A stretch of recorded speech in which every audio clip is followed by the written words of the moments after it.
ಇವತ್ತು ನಮ್ಮ ವಾಸುದೇವ್ ಅವರು ಜನಪರ ಹೋರಾಟಗಾರರು ಇವರು ಒಂದು ಲೈಬ್ರರಿನ ಕಟ್ಟಬೇಕು ಅಂತ ಹೋದಾಗ ಕೆಲವು ಪುಂಡಾಟಿಕೆ ಮಾಡಿ ಅವ್ರನ್ನ ದೌರ್ಜನ್ಯ ಮಾಡಿ ಏನ್ ಕೇಸ್ ಆಗಿದೆ ಇದು ನಾವು ಖಂಡಿಸ್ತೀವಿ. ಮತ್ತೆ ರಾಜಕಾರಣಿಗಳ ಹಿತಾಸಕ್ತಿ ಕೊರತೆಯಿಂದಾಗಿ ಇವತ್ತು ಏನು 11 ಎಕರೆ 37 ಕುಂಟೆ ಭೂಮಿಯನ್ನ ಇವತ್ತು ಖಾಸಗಿ ವ್ಯಕ್ತಿಗಳು ದಬ್ಬಾಳಿಕೆ ಮತ್ತು ಪಾಳೆಗಾರಿಕೆಯನ್ನು ಏನು ತಗೊಂಡು ಮೆರಿತಾ ಇದಾರೆ, ಇದು ರದ್ದಾಗಬೇಕು.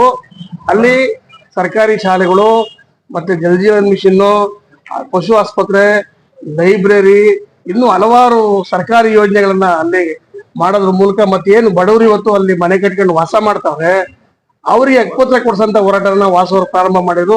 ಇದನ್ನು ಸಹಿಸಕ್ಕಾಗದಿರ್ತಕ್ಕಂಥ ವ್ಯಕ್ತಿಗಳು ವಾಸವ್ರ ಮೇಲೆ ಹಲ್ಲೆಗೆ ಮುಂದಾಗಿರ್ತಾರೆ.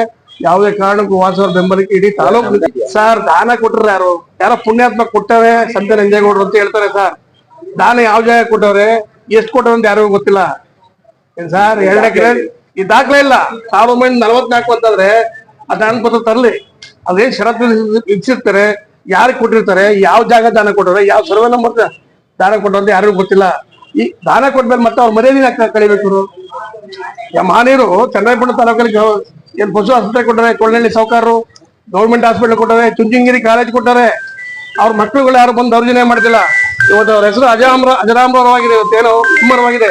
ಚೋಳನಹಳ್ಳಿ ಸಾವುಕಾರರು ಗೌರ್ಮೆಂಟ್ ಹಾಸ್ಪಿಟಲ್ ಕಟ್ಸ್ಕೊಟ್ರು, ಚೋಳನಹಳ್ಳಿ ಸಾವುಕಾರರು ಗಣ್ಯ ಹಾಸ್ಪಿಟಲ್ ಕಟ್ಸ್ಕೊಟ್ರು ಅಂತವ.